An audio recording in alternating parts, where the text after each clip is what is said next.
Good afternoon, friends, and I welcome you to this media interaction. Thank you for being here with us this afternoon. We will focus today on the Prime Minister's visit to Mexico and to Brazil. Let me run through with you a few details before I ask the Honorable Minister of Environment and Forest to take over. As you know, this is the 7th G20 summit that is being hosted in Mexico on 18th and 19th June 2012. This is being hosted in Los Cabos.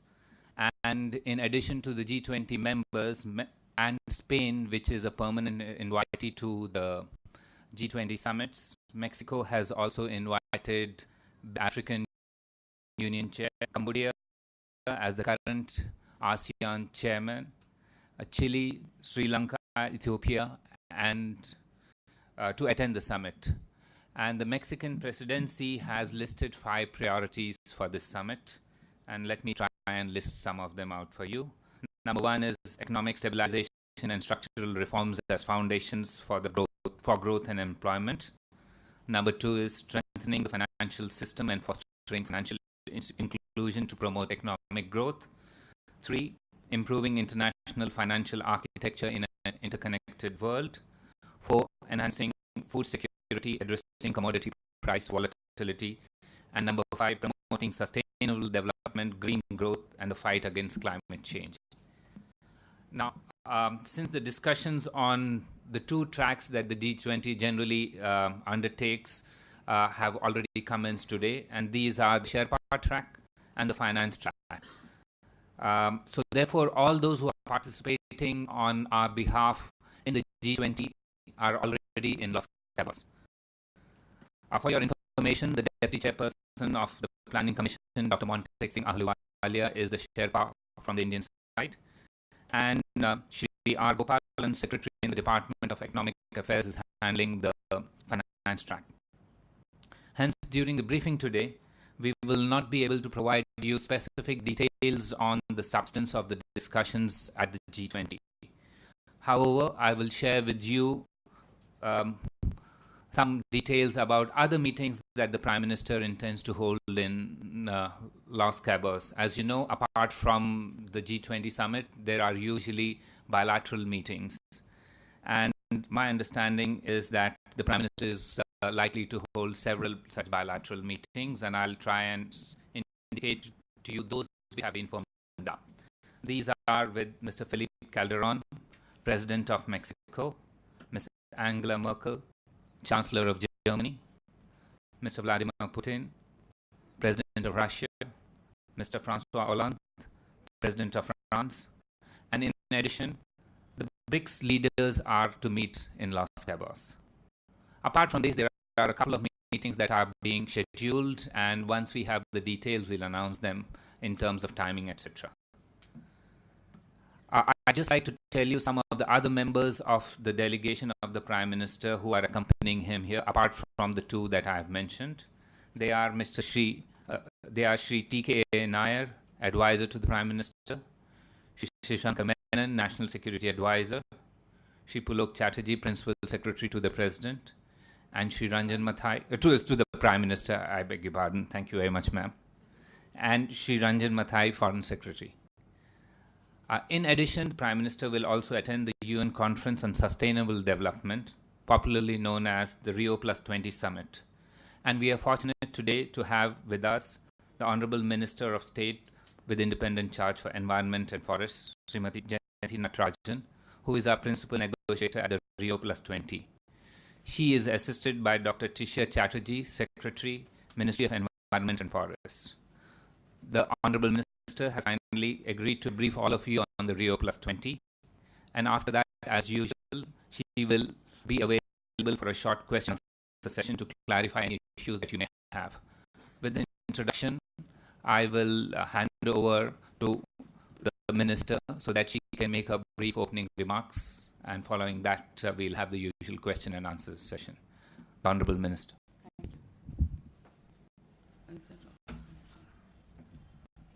Thank you, and good afternoon. we stand on the eve of leaving for the very momentous and historic Rio+20 conference, which all of you are undoubtedly aware of. It is a very momentous conference because we celebrate 20 years of implementation of the goals of the first Earth Summit, which held in 1992. The first Rio conference, if you all will remember, was very significant because it laid out for the first time, 20 years ago, the concept of sustainability of the development process. And I want sustainability, and today is essentially a development ideal. Over the years, it's been refined to further highlight also concerns. The first Rio conference itself took major steps. Intentions were change and the desert.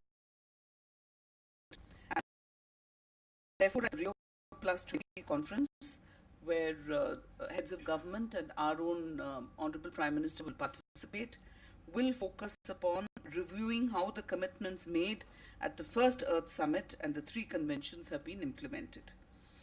There is a zero draft text which is under discussion, which has been negotiated for some time now. And without taking too much of your time, the highlights of that zero draft, it's called The Future We Want. The Future We Want. And it deals with several important ideas. The most important sections currently under discussion are those relating to our common vision, renewing political commitment, green economy, institutional framework for sustainable development, and framework for action and follow-up. 2 of the themes, of all the themes that are there in the Rio conference, have generated particular interest, and these are those relating to green economy and institutional framework. There's also an expectation that issue of sustainable development goals, or SDGs, will be discussed as a deliverable of the Rio conference under the framework of action and follow-up, that chapter. These are not the only issues. A very important issue, according to us, is means of implementation.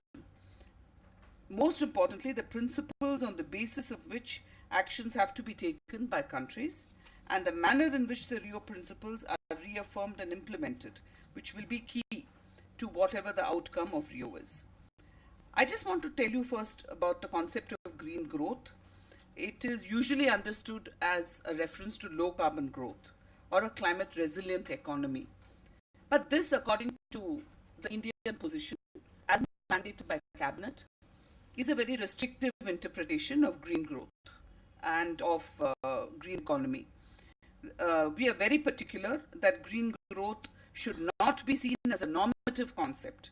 We would like a discussion on green economy to focus on evolving and adopting policies that promote environmentally friendly economic growth while respecting national circumstances and, most importantly, preserving national policy space for action. The concept of green economy cannot aim to replace or supplant internationally agreed concept of sustainable development, and very importantly, there should be a balance between the 3 pillars of economic growth, social equity, and environment protection. So the Indian position focuses mainly upon a balance of the 3: economic growth, equity, and environment protection. And the particular thrust that our negotiating ideal would be to thrust upon the question of equity and the question of common but differentiated responsibilities, CBDR, which have already been articulated in the original Rio principles. We are also very particular that Rio+20 outcomes should not result in any trade restrictive measures or protectionist policies in the name of green growth, and that sustainable development and poverty eradication are overriding priorities for the international community. Therefore, green growth must be seen as one of the means of achieving these overriding priorities. We want the key message to emerge from the Rio conference as follows: that the conference should commit itself sustainable development. It should reaffirm commitment to the Rio principles and common but differentiated responsibilities, which is essential to preserve upon sustainability. We want it to reaffirm the right to food, to safe drinking water, sanitation, health and education, and respect human rights-based approaches. We feel that existing commitments of developed countries need to be implemented, and the declaration should be followed up with action. We also feel that there's a need for new, additional, predictable and public finance from developed countries. If the SDGs, Sustainable Development Goals, have to be applied universally, there must be agreement on CBDR, Common but Differentiated Responsibilities, and Sustainable Development Goals, I would like to emphasize very strongly, have to be voluntary, aspirational, and non-binding. And there should be no insistence on any thematic growth. Finally, I just want to mention 5 quick steps which India has taken. It's not that we don't believe in green growth. We've taken important steps in the direction of green growth or low carbon development. We've agreed to reduce emissions intensity of our GDP by 20 to 25% by 2020 in comparison with 2005 as part of the National Action Plan on Climate Change. A target of 20,000 megawatts of solar energy generation is being actively pursued under the National Solar Mission. National Mission for Enhanced Energy Efficiency covers 478 industrial units in 6 sectors mandated to achieve specific benchmarks in terms of energy efficiency. National Mission on Sustainable Habitat includes plans to achieve energy efficiency in buildings, transport and urban planning. And the 12th five-year plan, which is now under preparation, will contain a separate chapter on climate change. And the strategy for lower carbon inclusive growth is expected to be integrated under the plan. Thank you. Floor is now open for any questions. Yes, Rajiv?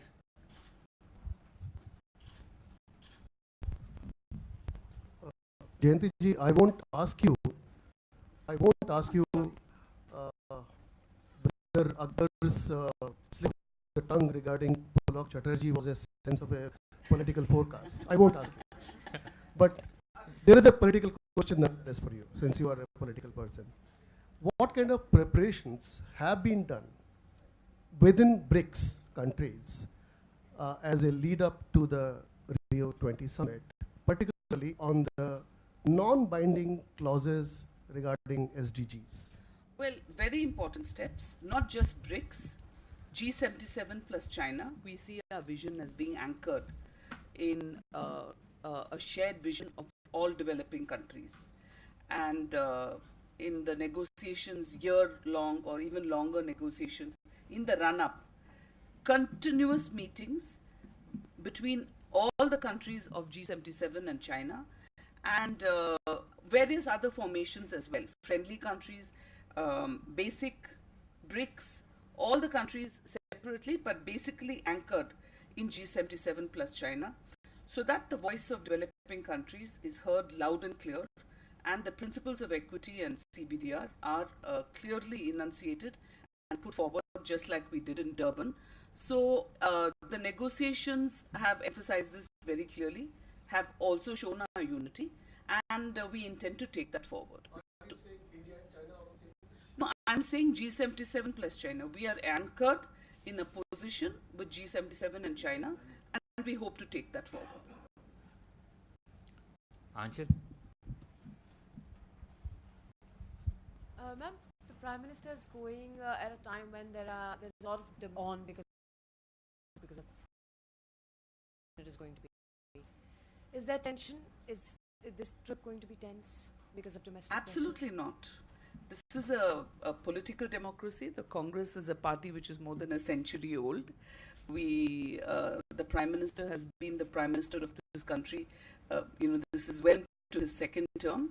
We honor and go forward with our international commitments, and we have a robust chairperson of the UPA. We have a party that functions, an alliance that functions. There's no tension. Just a minute. Seema, yeah. Just a follow-up to her question. Why did you all take so long to say that PM is not in the running?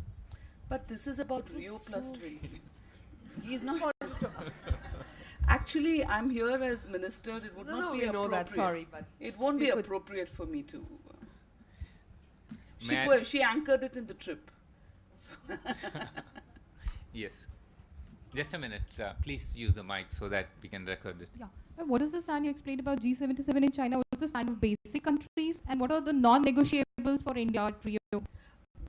Yes, the stand, there are, I won't say that, I won't assert that G77 plus China have total agreement on all issues. It's an ongoing process. It's developing.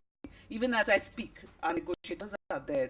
We are trying to anchor a position of G77 plus China. We are also talking to the basic countries. I think that we've made substantial progress.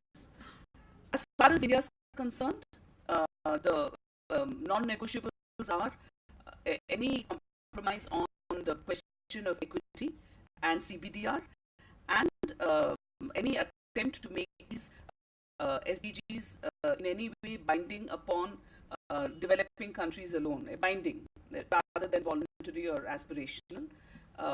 As you know, Millennium Development Goals were announced unilaterally and developing countries took it. We believe that sustainable development goals should be voluntary and aspirational. Yes, Nas. And most importantly, supported by means of implementation, MOI, which includes, as you know, finance, no restrictive trade barriers, and so on. Ma'am, you said your goal would be that developed countries, the outcome of the Rio summit does not lead to unfair, restrictive trade practices in the name of green economy. That's correct. So have you coordinated your strategy with the BRICS countries and other countries? As I said, we've actually been negotiating as a group along with G77 plus China, not just BRICS, both BRICS, basically several formations, including a larger formation of G77 plus China.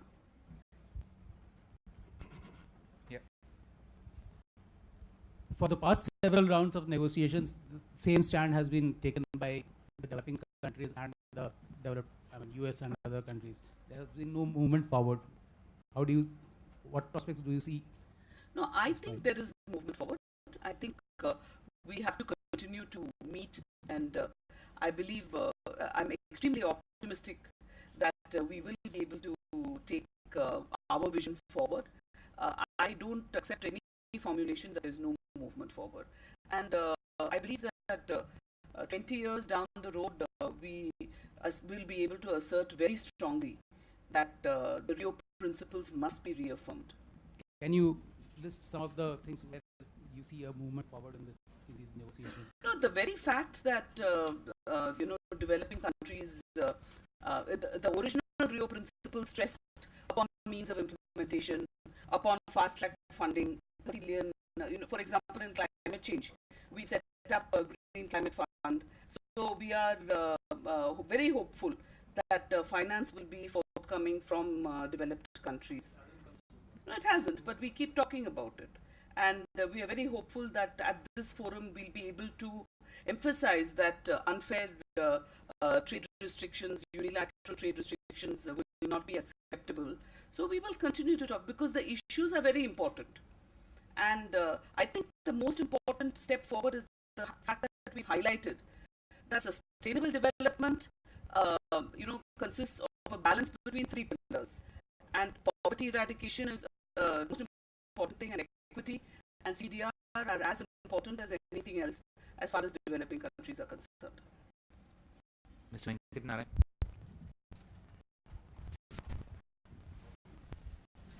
Madam Minister, this 20 to 25% reduction in carbon emissions by 2020, Yeah.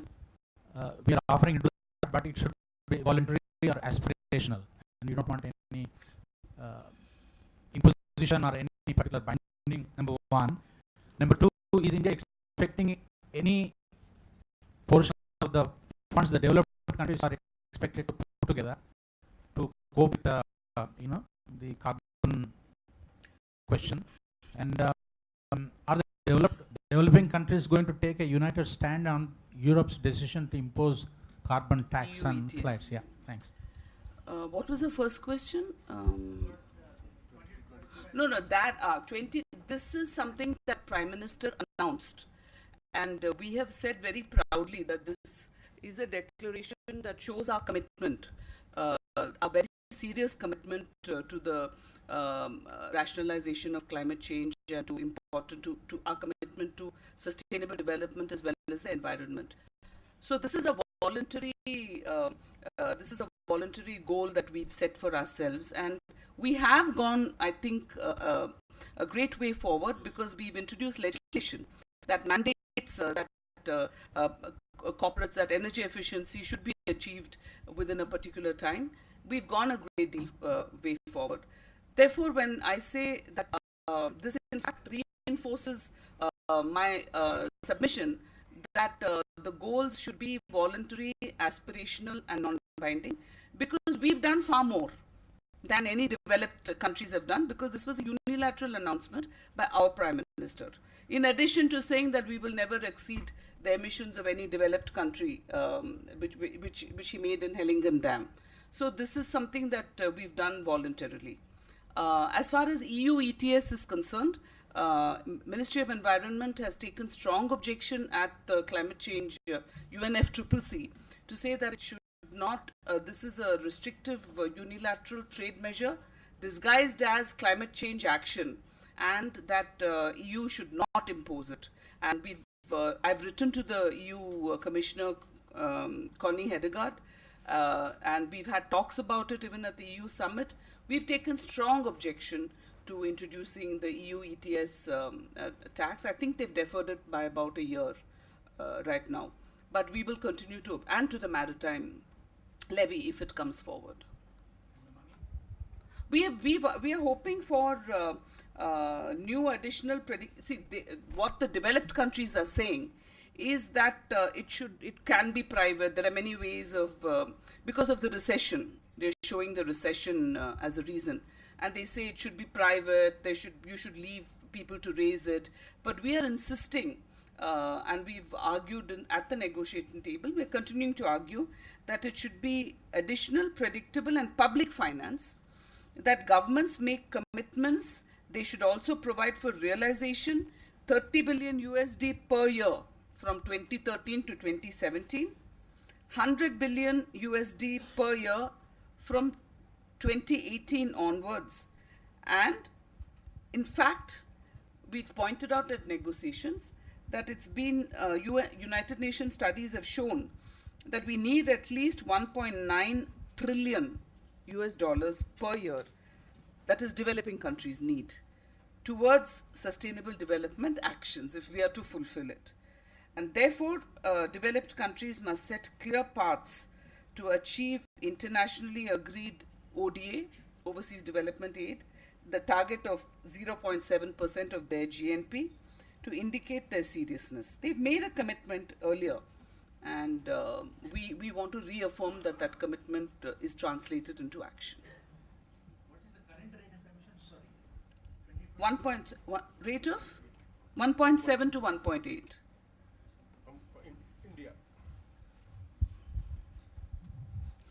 We know the financial aspect is going to play a very important part so far as implementation aspect is concerned. Yeah. As you very clearly defined as to what all is needed and the commitments made by developed countries in the past.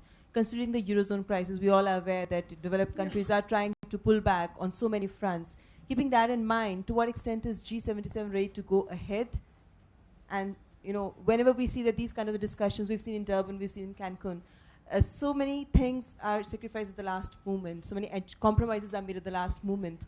From India's stand of G77, if there is a roadblock on these aspects, we have said that we are going to stand by Brazil, being a friendly nation to us. To what extent is India going to stay in that case? Because we've also heard that Brazil may dilute its stand too, on the financial aspect.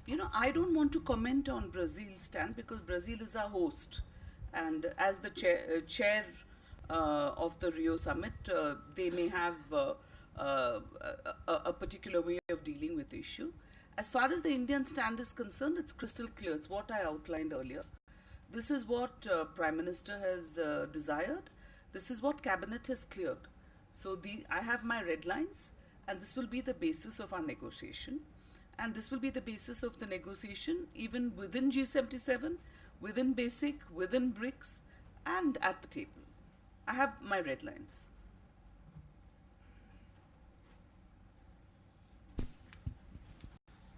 Sir, can you share with us what will be India's agenda or stance at the G20, and particularly in the context of within BRICS, Brazil has said that it might cap its funding for the IMF if there is no reforms in the IMF quota. So are we going to endorse Brazil's view, or so what will be our stance like, if you can share that? I think you came a little later after I started the initial announcement. As I mentioned, both our negotiators are right now in Los Cabos, and they are involved in the negotiations.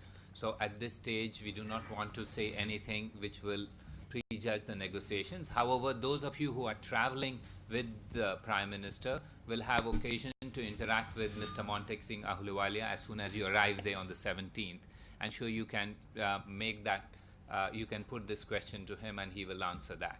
So for the G20, all our negotiators are already there, and they are the best persons to answer your question, and we will leave it till then. If you're coming, you will have opportunity to ask that question there. Ma'am, since Earth Summit is happening when Eurozone crisis is getting rather complicated, don't you think that the crisis and its impact on developing countries will derail the whole process of commitment to green economics, the commitment that you said? As I said very clearly, green, in my initial remarks, that low carbon growth, green economy, all these are issues that first have to deal with the issue of poverty as far as developing countries are concerned. Have to deal first with equity, with poverty eradication, and we then take it forward from there. And I listed out the measures that we've taken voluntarily for the green economy. As far as the developed countries are concerned, we do understand their compulsions in view of the Eurozone crisis, but the fact remains that as far as climate change is concerned, as far as sustainable development is concerned, they have gone ahead and they have made commitments even 20 years ago when the first Rio Earth Summit was concerned. And I would like to remind all of you what our late Prime Minister Indira Gandhi said, that poverty is the greatest polluter. Yeah, one last question. Yes. This is about the G20, and you mentioned the Prime Minister's meetings which have been scheduled. Has any meeting been sought by either side between the Prime Minister and the President of the US and the Chinese head of state? As regards the Chinese, there's a BRICS leaders meeting. President Hu Jintao will be present there, and he will participate in that meeting in Los Cabos. There are no other meetings with the President of the United States as of now under consideration. I may just add one last point. I had mentioned these meetings. These were for Los Cabos, and maybe I should share with you the meetings that the Prime Minister will have bilaterally in Rio. And these are with the Prime Minister of Nepal, Mr. Baburam Bhattarai, with the President of Sri Lanka, Mr. Mahinda Rajapakse, Mr. Yanni Boni, the President of the Republic of Benin, who is the chair of the African Union.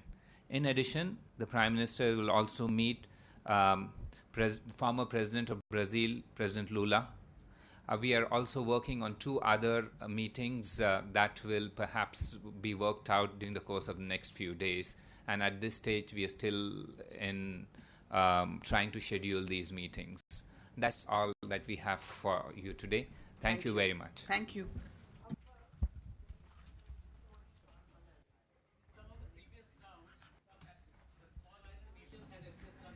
Yeah, it's not over when it's over. Okay. Tell me. I didn't understand the question.